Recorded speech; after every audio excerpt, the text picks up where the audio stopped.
Hello, Vol Nation. Welcome to another episode of Believe in Tennessee Football. I'm your host, as always, Kyler Kervison, joined with Reed Bacon. Have a great one today. Before we get into it, if you guys are watching, please subscribe and like, hit that notification bell, and leave a comment. If you're listening, rate and review, give us 5 stars, and follow our pages on all those platforms.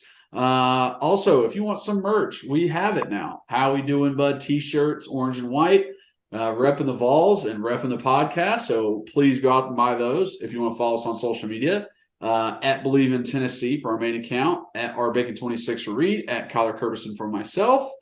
So on this podcast, we are going over the new college football playoff rankings and what that means for Tennessee. In fact, we're going to the Orange Bowl versus Clemson. We also talk about Alex Golesh going to USF and if that was the right decision for him in the future, and transfer portal. What guys have decided to leave the university and head elsewhere, and is it really that good of an idea for them? So a lot of stuff to touch on. Let's jump into it. By the game. Snap. The kick is in the air, and the kick this time is no, sir-ree. No, sir-ree. Final score. Tennessee 20, Florida 17. Pandemonium reigns. Loads up, fires long for the end zone. The pass is going to be caught. Tennessee wins! Caught by Tennessee to one Jennings. Jennings makes the catch in the end zone on the Hail Mary. Down at the 35, to the 40, to the 45, to the 50, to the 45, to the 40, to the 35, 30, 25, 20, 15, 10, 5. What did he do? All he did was score. Joey Pence, touchdown on play number 1.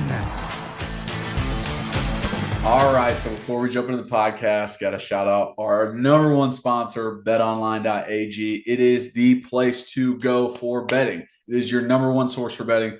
They have all the odds, all the team totals, all the parlays that you could ever want, and they cover every sport. You got NFL, you got NBA, you got tennis, you got golf, you got baseball, you got everything you could think of. It is the place to go if you're going to bet on anything and make anything exciting. So for first-time signups, go over to betonline.ag, and for a 50% welcome bonus, use promo code BELIEVE, BLEAV, at checkout and receive that 50% welcome bonus. Bet online, where the game starts. All right, welcome in, everybody. Another great podcast coming up. Before we get into quite a lot that has happened over this week. Reed, how we doing, bud? Hey, Kyler.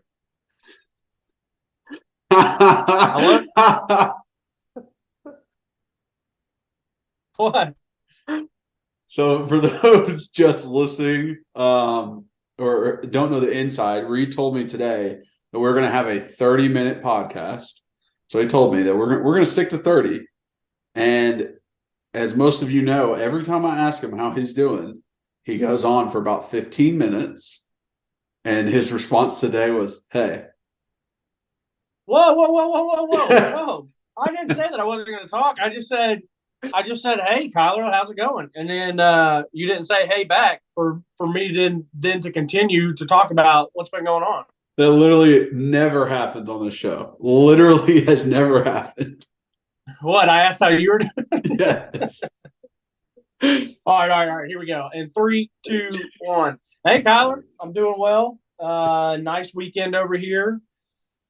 It was weird watching games and not have the Vols on. And my Titans lost, but that's okay. I kind of knew going into it. Like, I'm very I know who my Titans are, and that's okay. I can still enjoy watching them and taking pride and satisfaction in some wins, but we're not at the level to compete right now. And then we had some other injuries today, but overall, a really good weekend. Had a nice dinner with my mom. My dad was a little tired and Georgia was busy, so Karen and I had a nice little date night on Friday night, and then just been hanging out. Nice church service today with my pops, and just relaxing, watching ball. I really didn't get too much involved with the playoffs. I know that was all the talk on social media this week, and I already knew what was going to happen, so I didn't really care to get involved. And there's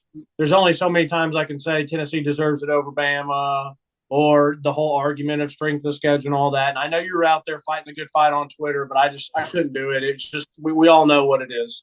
Yeah, I mean, here's my thing. I'm obviously going to fight for our side of it and say, Tennessee definitely deserves to be ranked higher than Alabama. But my main point the whole time, it felt like I had to, now that USC and TCU lost, where it was just like, you guys cannot put in Alabama. Like, they are the last team that deserves to be in. It would just have been the most biased thing I've ever seen of like, hey, you're getting in because of past accomplishments, because of what you've done before. And Nick Saban going on during halftime of that championship game and then just pleading over and over and over about his team and trying to say that, like, we lost 2 close games. And he even brought up the spread and was like, if, we would be favored if we played against TCU right now. And I'm like, yeah, but you were favored versus us, and you were favored versus LSU too, you dumbass. Every single one of your wins, you barely beat the damn spread. You didn't beat the spread versus Texas. Didn't beat the spread versus Texas A&M. So why the hell would anybody take your word for it? Like, oh, you'll be favored. Yeah, because of your past accomplishments. Literally not because of this year. I saw it. I didn't watch it because I didn't want to. I love Nick Saban. I do. I respect him. He's my GOAT coach. But I turned the channel. I didn't want to hear the nonsense, and I thought about it. I didn't watch it. I saw the clips after.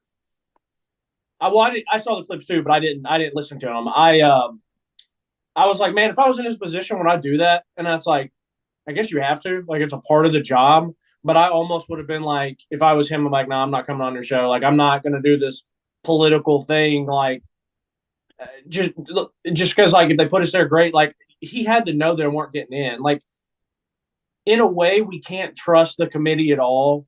But even with how bad they are, I would have been shocked if they picked Bama over a 1-loss Ohio State. Yeah. Like, because Bama has 2 losses. Now, if Bama had only had 1 loss, maybe to us, or to LSU, okay, I get it. They probably would have backdoored their way in with the SEC and all that. But I'm happy with how it turned out. It's still really weird to me, like, that we had our chance and then we're not there. So it's like, I am really, really, really happy with how year 2 has gone. I actually do think that we need to show up, and we're playing with house money because of Hendon Hooker being out. Yeah. But we have to show up, and I wanted to play Clemson really, really badly until Dabo finally did the smart thing and bends DJ Ukalaka-Machaka. And like, yeah, the backup went off. Yeah, but because like, and I respect a coach. I really do respect coaches that really have their players back and really are loyal to them. Like, I appreciated it when Lane Kiffin was here. And like the year before Lane got here, we were doing the dance between Crompton, BJ Coleman, Nick Stevens, like all this stuff. And so he came and he's like, you're my guy. And as a player, that's a huge, huge deal, a huge deal. And like, I was always really impressed that Kiffin did that. And so I respect Dabo, but like, I think Dabo's loyalty kept him out of the playoff, because I think if they had played, I just saw his name, Cole or Caleb, which I didn't know where he was from. I looked it up last night. He was the number 1 quarterback in all of Texas. And I don't know how he ends up at Clemson and Texas doesn't get him, or A&M with those money bags that they were paying people last year. I don't know. Yeah. But I think if he had played the whole South Carolina game, I think Clemson probably edges them out. Yeah. I mean, Clemson, with that game would still be in the conversation for the playoff. Like, I think they probably would have gotten in because I think Dabo just dragging his feet with DJ is what caused, Clemson to lose their playoff hopes. I just said that. Are you listening? Yes, I'm listening. I'm agreeing with you.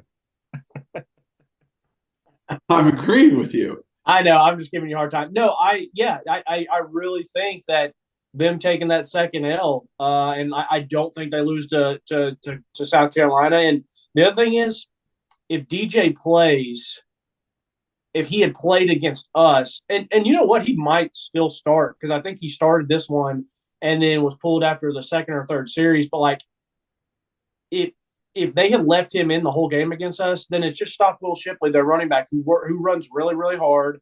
They do have a better roster than we do. I am nervous about their defensive line, but I thought with him in the game, and especially if we had Hendon Hooker, that we would beat them. But now, if their backup plays, I think it's a really good test for us. My biggest thing is if we go and win, awesome. Just do not get blown out on this stage, even without Hendon Hooker. You can't get blown out. Can't get blown out. I think this is a great opportunity for every backup or every second guy to get a chance. And I'm talking about, Joe. I'm talking about Dylan Sampson. I'm talking about Ramel and Squirrel and like those guys on offense being able to step up, because if I'm Jalen Hyatt, I don't know if he's going to play. You know what I mean? Like, what is he going to lose if, he has done what he needs to do and get drafted. So it's like, I don't know if he's going to gain a lot by playing. Those guys are going to get more opportunities, which I love to see. I love the fact that it really does set us up for what 2023 is going to look like with Joe. And if Joe is going to be the guy, I always love a bowl because it's another month of practice and it's another opportunity to get young guys more reps. And if we do have early enrollees, if they can somehow be there. And even though, we lost our playoff opportunity, if we go into this game and lose, I still don't feel like it's a bad season. Like, compared to where we've been, it's like, okay, this is still a successful season. We just lost to Clemson, who's the ACC champion, who has 2 losses on the year and who has been the powerhouse for the past 5 years. So it's like, we did this in year 2. Like, that's pretty insane that we did this in year 2. I did not, I picked 10-2 before the season, but that's incredible when you really think about it. Our offensive coordinator is already getting taken away from us in year 2 to be a head coach. Like, you have to be impressive as a team to get a coordinator taken away in year 2. Yeah, I know, and that was what I was going to talk about. And before we jump into that, the last thing I'll say is, Kyler, like, there's as much as it still hurts without the with the South Carolina loss and not having the playoff chance and all that. It's even if we go and we lose to Clemson by anywhere from 15 to 20 something, like, it's still a successful season. There's no ifs, ands, or buts about it. And like I said, you're kind of playing with house money anyways because we don't have our Heisman candidate quarterback. And so, 10-2 with wins over Bama and Florida and just setting the stage. And we're about to enter momentum season. And so you want to go out on the national stage and ball and keep that momentum rolling and parlay that into hopefully a few more recruits for this year, obviously transfers, and then continue to build on the 2023 class. So yeah, and when I think about it too, and how recruits would view each program, right? So like how a recruit views the program and sees it is how he's going to decide where to go. So offensive players look at Tennessee and go, they're the number 1 offense in the country. They have the most touchdowns. They have the most yards. They have the most rushing touchdowns in the country. So a lot of offensive guys see that and go, wow, I want to go there. And Heupel's done it consistently. Guys on the defensive side of the ball, they, when you think about it and you look at it, you're like, the defense is bad. The defense hasn't been good. But I don't think recruits are looking at that as those are bad coaches. Opportunity to play early. They're like, let me get in there and play. If this defense is bad, let me go in and make a name for ourselves and make it good. I just think Rodney Garner is one of the best recruiters out there, and defensive linemen want to come play with them because they know that they're going to get better. It's not going to be easy. We've said multiple times in this podcast how Rodney Garner is an ass. I mean, he is getting all over you at practice, and he doesn't let anything slide. But we're still getting recruits left and right. And, once we get closer to signing day, we'll talk about that, and we'll go over each one of them. But that's beautiful to see that. I just think win or lose this game, we're still in a great spot when it comes to the view of Tennessee football right now. But let's talk about Alex Golesh. Losing Alex Golesh to USF, South Florida, becoming the head coach. I love that for him. I love the success for him. I want that to happen. When that happens, you have a very successful team, a la Alabama. But I mean, one more year, Golesh. You can't. There's no way that him spending one more year, this Tennessee offense ends up at bottom of the SEC. Or you understand what I'm saying? The only way that he would not be able to get this job or get a worse job next year was if the Tennessee offense finished bottom of the SEC. If they finish anywhere close to the top, if they finish first, then he gets a better job. I believe that wholeheartedly. And I don't think this Tennessee offense is slowing down at all. So stay one more year, get a chance at an SEC championship, a national championship, get another year under your belt of having Biletnikoff finalist, Heisman finalist, number one offense in the country, maybe even a running back gets some award, offensive line gets an award. Then see what kind of head coaching job you get. You're telling me that Dan Lanning can get Oregon, but our offensive coordinator is number one offense in the country, gets South Florida? You know what I mean? Stay for a little bit longer, show your resume, get an even better job, play the long game. But why? First off, I am okay. So first off, my iPad went out again, so you're gonna have to use this. So that means I also lost my timer, so I don't know where our time is. Third off, I'm happy for Golesh. I really, really am, and this is good for the program. You want to be up there with the Clemsons and the Ohio States and the Bamas and Georgias and losing your coordinators because that means you're doing the right thing. So I'm fine with it. I really am. And to be honest with you, Kyler, this is no hyperbole or no joke. I would rather lose him than Rodney Garner, 100%. Yeah. I would rather have the best D-line or arguably the best D-line coach in the country. Everybody knows it's a tag team on offense. Exactly. We have the main guy. We have the magician. That's all that truly matters on offense. And I'm really happy. And I think South Florida is a really good opportunity for him. What do you think? What do you want him to if you were him?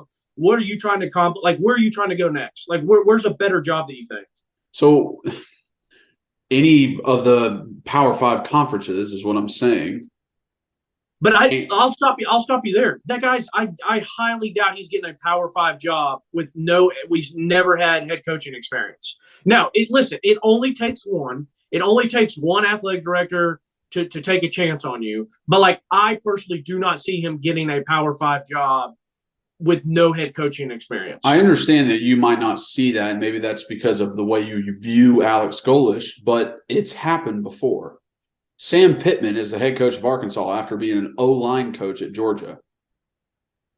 Like, he never had head coaching experience. It happens, is what I'm saying. It happens. It happens, but Sam Pittman's been around the game a long, long time. Your better argument would have been Dan Lanning, but I would need to look at Dan Lanning's background to maybe argue with you correctly. But, yeah, I mean, people wanted to talk about Cincinnati. Golesh was never getting the Cincinnati. Cincinnati's not this year.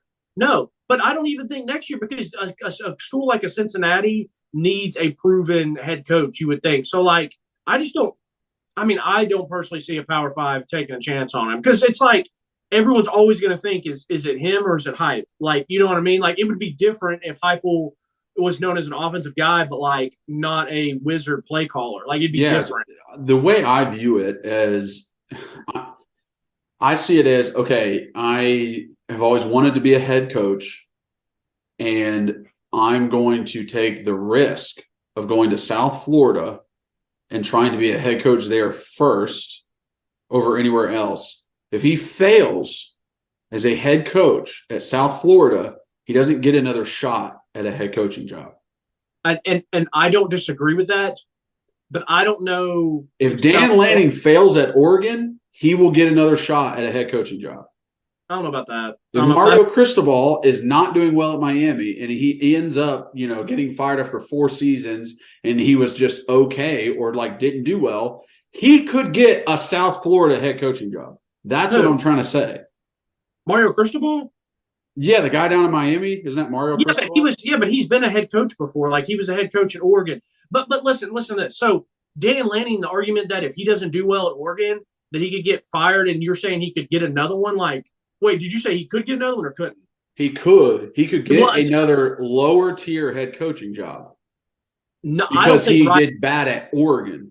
I don't think right after. I don't think right after. He's not going to get canned at Oregon and then someone else is going to hire him.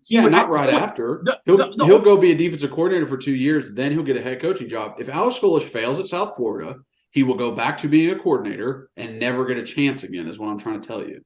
I don't necessarily agree with that about Dan Lanning's in his 30s. He's a few years older than us. So yeah, maybe he hangs around the game and ends up getting another head coaching job when he's in his 50s or something. So I'm not going to sit there and say never. It's just hard to say never, but I get the point that you're making.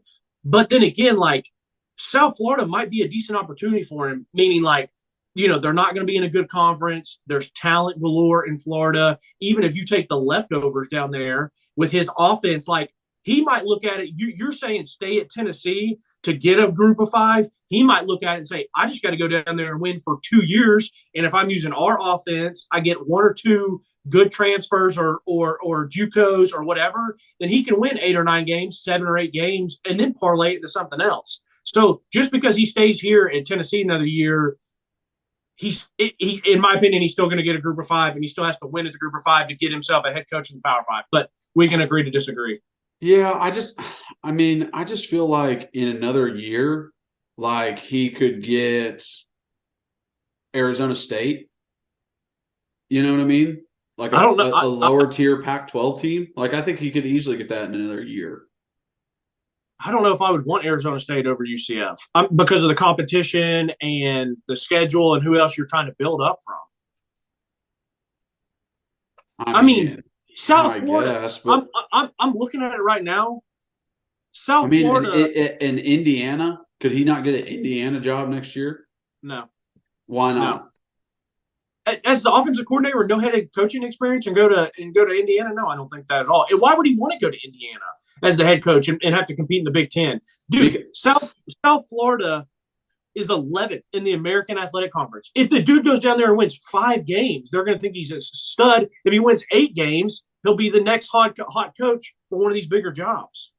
Yeah, I know, but I'm saying when I say the Arizona States or the Indianas, especially Big Ten football, they don't they're hanging on to coaches it's crazy. They hang on to Scott Frost after winning 3 games at Nebraska.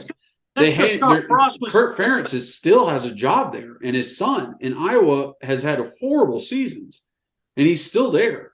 And it's just that can happen in the Big Ten, even if you're literally just competing against Michigan and Ohio State. If you're on the other side, and all you're competing against is Wisconsin, like, you got a good opportunity. First off, do you think Ferentz Indiana has any expectations of their football team? They've never been good. Kurt Ferentz has done a pretty good job at Iowa. It's Iowa, and he has them ranked like every year they're – and I'm not saying it's deserving, but every year they're – I mean, hell, a couple years ago they're like 4th or 5th, and then they're like 8th or 9th, and then they're 10th. Like, Kurt Ferentz is a good coach for Iowa. That's a good fit. And, like, I don't know if I want to go coach Indiana. Like, I agree with you that I'm happy that they give these coaches long enough time and they don't freak out and blow them out like they do here at the SEC. Because if you lose like your first 3 games, you're like on the hot seat. Yeah. But who did you mention earlier? You can't bring up Scott Frost and how long he got. He was like the prodigy son at Nebraska because he played there, and he was a really good coach at Central Florida. That'd be like Peyton Manning coming back here and coaching. We're going to give him at least 4 or 5 years. So it's like, but I don't know. I mean, dude, South Florida, they were horrendous this year. I'm looking at who they played and stuff. If he goes down there and, like I said, gets a couple good players and gets 8 or 9 wins, then he can really, really have a chance to parlay it into something good. I don't know. We'll never know, but I don't see him staying at one more year at Tennessee and then getting a Pac-12 or a Big Ten. I see it, especially if you have an explosive offense 2 years in a row and have playoff implications, Heisman candidates. Like, everyone sees where the football is going nowadays. You got to have a good offense. I just feel like the reward is potentially even better staying one more year than it is leaving now versus the risk. And I think he can get his first head coaching job as a Power 5 job. And if you don't do well there, you get a buyout. You get paid a ton of money. The best job in the world is a fired Power 5 head coach. It's the best job in the world because you're getting millions of dollars to do nothing. So I don't know. I just see it as like, if I'm looking into the future, I just feel like it's a better opportunity, and you have less risk. But I guess that's agree to disagree. And to finalize on who I think will take it, I will not be shocked at all if he just promotes Joey. Oh yeah, which I would totally be fine with it. Like, I honestly don't. I mean, Heupel could call me up, be like, "Hey man, like, I'm not going to pay you, but you come be my offensive coordinator." I'd be like, "Okay, I'm there." Like, they're going to be fine next year because it's him. It's him. It's like I'm not worried about it, and so I'm fine with promoting within and like giving these guys an opportunity. You never know how Joey. They would say, "Oh, he's never called plays, like he hadn't done this or that," but like, how do you know he's not good if he's never got the opportunity? Like, at some point, everyone had to get their first opportunity. It's also, Heupel's called plays. Heupel calls a lot of the plays. So, like, who cares if he doesn't, like, have that much experience? He has a coach that has a ton of experience that's calling him with him. And second, like, he spent the entire year up in the booth with Alex Golesh, on the headset with him the entire year. Listened, watched film with him, realized how his mind works. So, like, he's bringing in all that information and taking it in and being like, oh, okay, he likes to call this on this, down a distance. He likes to call this when we're on this hash. And you can see how those plays develop and work. Like, I'm completely with you. Like, there is no problem hiring within. And because I believe in Heupel so much, there's not a guy he could bring in that I would not like. You know what I mean? Like, I still think we're going to have a good offense no matter what. 100%. Okay. Last thing before we end the pod, transfer portal.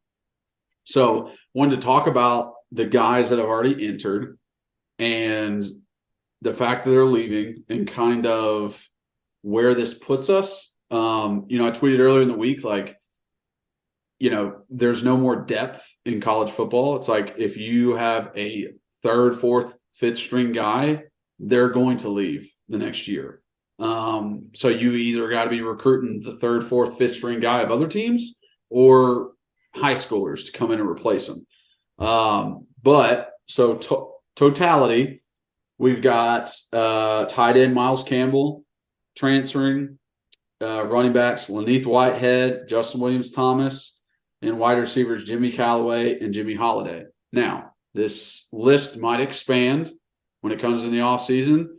Who knows? It might get smaller because certain guys sometimes come back. So we will see. I mean, this is what it is now. You know what I mean? Like I wrote down notes for these. I'm like, Miles Campbell. Like, I don't quite understand why he's leaving because both guys ahead of him are probably leaving. And it's like, all right, here's your chance to, have an opportunity. But also, how does he see his game? Like, does he see himself as more of a Princeton fan? Because if that's the case, then he's going to have a lot of opportunity in this offense. If he sees himself more as a Jacob Warren, then he can see the writing on the wall and see that Jacob gets 1 to 2 catches every other game. And it's not like he's prolific in the offense. So maybe that's one of the reasons why he's like, well, if I stay, it's not like they want to hit me on those routes. They want to hit Squirrel and Brew and Ramel. So that was my thought process. Like maybe he's just like, I'm not going to get what I want out of this because it's just like you have so many years and both guys ahead of you are leaving. I don't understand where the disconnect is. I'll still believe it when I see it that Jacob's leaving. Yeah, okay. And then Laneith Whitehead and Justin Williams-Thomas, it's like Laneith had 4 guys ahead of him. Even though he got reps last year, he had 4 guys. Like Justin Williams-Thomas was ahead of Laneith. So he had 4 guys ahead of him. And, he lost his spot in camp or in spring. Like he was the number 3 guy and fighting for the number 2 position with Jalen Wright. And he let 2 other guys jump him in Dylan Sampson and Justin Williams-Thomas. So I don't know what Laneith was doing or what happened during those times, but 2 guys jumped him. So that's not good. So if he wants to transfer, fine. I hate the fact that Justin Williams-Thomas is transferring just because he wasn't ready this past year as a freshman, and that happens to a lot of guys. And you shouldn't take it as I'm way better than all of these guys ahead of me, and they're not playing me because they don't want to play me. That these guys take it so personally. And it's like, well, no, it's because you don't know what blitz pickup is. It's because you have no idea when I call this protection who the hell to block. It's because when I have you do quarterback exchange, you freaking fumble. That's why you're not playing. It has nothing to do with you personally. So I think it sucks that he's leaving just because he is so young. But again, Dylan Sampson's young too, and he was starting above Justin Williams-Thomas. So, I don't feel like I don't feel like it's a dagger to the team. No. None of these are a dagger to the team. They're not. It's the nature of the beast. I personally do feel like at some point in the next 2 years, 3 years, this is going to level out a little bit because a lot of these dudes are going to go in there and they're going to realize I just had a full ride. And I get it. Listen, I get that you want to play. We all have a very, very limited amount of time to play the game we love. Some get to play it and walk out on their own accord. Others are like, hey, you're not good enough at this level, or you're not good enough anymore at whatever level, like, see you later. So I will always respect someone who's like, man, it's just not going to happen here for me. So I need to go somewhere else. Like I need to go to a lower level competition, whether it's you're at a Power 5, you got to go Group of 5, or maybe you just go to a lower level Power 5. And I get it. Like, go enjoy it, have fun. I would say 99.9% of players that are college football players, they all still, whether some of them win a minute or not, they all still think that there's a chance that they could go pro and that they want to go pro. I mean, I was at the University of Memphis, and my freshman year that I was there, we went 1-11. And there were guys who were walk-ons, and there were guys who were maybe scholarship guys that didn't have hardly any other scholarships that thought they were going to go to the league. Now, I'm fine if that's your dream and you want to work towards it and you want to be confident and say what it is, but like there's a difference between wanting to and like legitimately thinking that you're going to go to the league. And so I mean, I was listening to the radio the other day, and someone had mentioned, and I don't know if this is true or not, but like Octavius Crouch, like in all that saga, like that's just one guy, but like he comes here, he plays, he transfers out, then he goes to Michigan State and starts and plays, and I think he was fine. I don't think he was anything great, but then he's like maybe going to transfer back, and then he ends up leaving and transferring and never got picked back up. It's like I understand that you want to play, but like you also have to understand that like this is a free education. Like you like there's bigger things out there in the world besides football, and like you know it's that saying's cool. Oh, I don't have what's your plan B? Well, I don't have a plan B. I'm all in on plan A. Like, okay, great, sounds cool. And like when they do a 2-minute clip on you on CBS or Fox or ESPN before the game, and it's like, yeah, man, like I grinded harder than anybody. I didn't have a plan B. Like, yeah, cool. That sounds cool. But about 100 other people said that same thing, and they're not getting the segment made off of them. So it's like, like these guys are really going to have to understand. And the other thing is too, is how early they do it. Now I get it, like a Jimmy Callaway or a Jimmy Holiday. I totally get those. Like they've been in the program for a while. They want to go play. They see that we basically rotate 3 or 4 guys, and they see that Squirrel's going to play and that Ramel's going to play and Brew's going to play and Walker Merrill. Yeah, Walker Merrill may play, and then maybe some of the new guys that are coming in, and you never know what transfers want to come in here. Like, the Missouri guy that just put his name in the hat. Like, obviously, if he's better than some of the people we have now, then he can step in and play right away. And so I get those guys, and I respect Jimmy Holiday and Jimmy Callaway. Like, they were here. They put the time in. Like, Callaway could have transferred last year after that whole debacle. He could have been gone then, but he stayed around one more year. Mm-hmm. And it's like, so I respect it, but like Justin Williams Thomas, like I watched him in practice. There was not one thing about him that got me excited, besides maybe his physical attributes. But then again, like at practice, those physical attributes didn't even they weren't like overwhelming. They weren't like, do you want like taking over practice? Now, I'm not saying he can't be a good player because he's young. Like he could grind another year or two and not really play and then come out of junior and senior year and ball out. And I hope he does that. But like the main thing for these guys, like if I could just talk to him, and I'm assuming they have coaches coaches that are talking to him. I don't know about family and friends and all those people, because your family and friends are always like, hey, you're better than that. You're better than this. Like, you deserve to be starting. That guy's not better than you. So, like, screw Tennessee, screw, South Carolina and Bama and whoever. Go play. This coach doesn't like me. But, like, you better be careful, because you're going to end up either – like, I sent you those numbers, and we need to put that tweet in here. It was wild, the amount of people who have entered the transfer portal over these past 3 years, and the ones that do not get picked up. So it's like, if you're going to transfer, you better. I mean, if it was me and I'm transferring, I'm probably going to have an idea of where I'm going before I transfer. I mean, me personally, like, I mean, I would personally probably contact places and be like, all that stuff. So, yeah, I mean, at least like, I don't know, DM the old guys who recruited you at those places. Your automatic thought process if you're transferring from places, okay, who was number 2 or 3 or 4 in my decision? I mean, DM those coaches be like, hey, would you be interested if I transfer? That's it. Don't just be like, can I have some free advice? What's your opinion if I enter the portal? Would I have a home with you guys? What's your thoughts?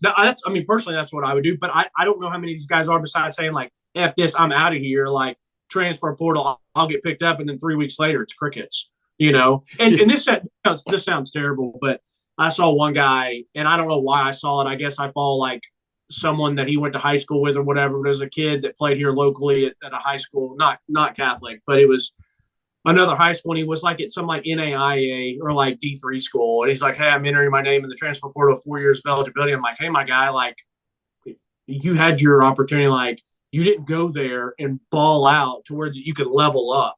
You know what I mean? So it's like, you might as well, you're probably just going to go to another NAI school or D3 school. Like, so, you know what I mean? Like, it's also like when coaches look at these guys in the transfer portal, say they're looking at a running back transferring from another school inside their conference. That was a 4-star, right? And he didn't play a whole year at that other team in the conference. Never really got a snap. Maybe came in at the very ends of games and didn't really do much. and he was a 4-star coming out, and this other team, he gets into the transfer portal. Another team in the conference looks at him, and then they also have this 4-star in their upcoming recruiting class that's going to come in the summer, running back. And you go, do I want the guy who's been in college football for a year but didn't really do anything and didn't impress any coaches at this school that I'm competing against? Or do I want this guy that's pretty much the same, but I get him at the very beginning and I can coach him up how I want?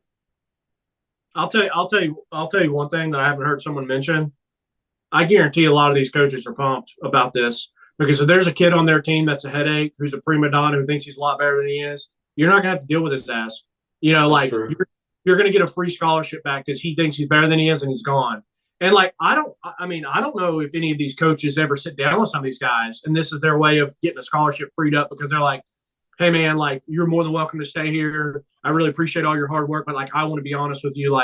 I don't know how much it's going to happen for you here. Now, does that probably not going to get a lot of reps? Right. And you can do it in a nice way, hey, I'm looking out for the best of you, and I want the best for you and stuff. But it's probably just not going to happen here, and they could just be BSing them just because they want them gone. But or maybe they're telling them the truth. Maybe they're like, hey, what are your goals? And they're talking to a guy, and he's like, I just want to play. He's like, okay, well, I think you might need to go down a level or go somewhere else that's, going to fit you better or whatever. But these coaches are pumped about it because they're going to be able to go after guys that they probably really want. And maybe those guys that were in, FCS, so 1AA or Power 5, Group of 5, you go produce there, you're going to get called up really quick. It is a feeder system. That guy last year, Verse, or the guy, the defensive end guy, that was at Delaware or Rhode Island or I don't know, somewhere, and he ends up going to Florida State, gets some money for NIL, and he was a big deal recruiter. So even if you start low, hell, it's almost better if you start lower. It's just like a JUCO now. But these three people are those people. I get Lenny Whitehead leaving. He's been here. If he wants to play, go drop lower level and go try to play. Yeah. Justin Williams-Thomas, if I was him, I personally probably would have stayed one more year, unless he just, doesn't like the coaches or doesn't get along with them or whatever the case may be. But I probably would have given it one more year if I was him, just because of the opportunity that he'll have here. But Miles Campbell's been around the program a long time. When we've been at practice, you can tell why he was, 4-star. He looks the part. He looks pretty good. But he just never seemed to click. It never seemed to click. And then, like I said, I already understand Callaway and Jimmy Holiday. And listen, Jimmy Holiday seemed to have been a really good teammate while he's here. If you watch him, he's always working hard at practice. He was always competing. And when we went to practice, I thought he did a great job. Yeah, I did too. And he was the guy that always seemed to be getting fired up for his teammates. He was playing special teams. That's one of those core guys that's you did the right stuff here. If you don't think it's going to happen here, go to Indiana, go to, somewhere else and maybe get some run if you just, if it's not going to happen for you here. Yeah. So I agree. But I'm excited, man. I'm excited for this Orange Bowl. I'm excited for more football. I'm excited for this off season. I'm ready to jump into basketball, jump into baseball this off season. And, maybe some bigger stuff that's coming down the road. We might announce that a little bit later. But, yeah, I'm very, very excited. I am as well, Kyler. Good pod. I don't know what time is, but good pod. Yeah, maybe it was 30 minutes. Who knows? It was 40 probably. All right. You had to argue with me about freaking Golesh. Which is fine. You're wrong. Yeah. Well, see, that's what happens when we get on a podcast. We go back and forth. You can't hold this at bay. Just wrap it up. I'm sick of you. All right. Thank you guys for watching and listening. If you are watching, please subscribe, hit that like button, hit that notification bell, leave a comment. We love answering the comments, talking to you guys on there. If you're listening, rate and review. Leave 5 stars, download, re-download. And follow all of our pages on whatever platform you listen. We've got merch. How we doing, bud? T-shirts. Not wearing it right now. I had to wear my orange for the Orange Bowl. But those are great shirts, funny little caricatures, and, it is our kind of theme there. So go out and buy those. If you want to follow us on social media, at Believe in Tennessee for our main account on Twitter, at rbacon26 for Reed, at Kyler Curbison for myself on all social media platforms. And thank you guys, as always, for following along and listening and watching. You're the best. As always, go Vols.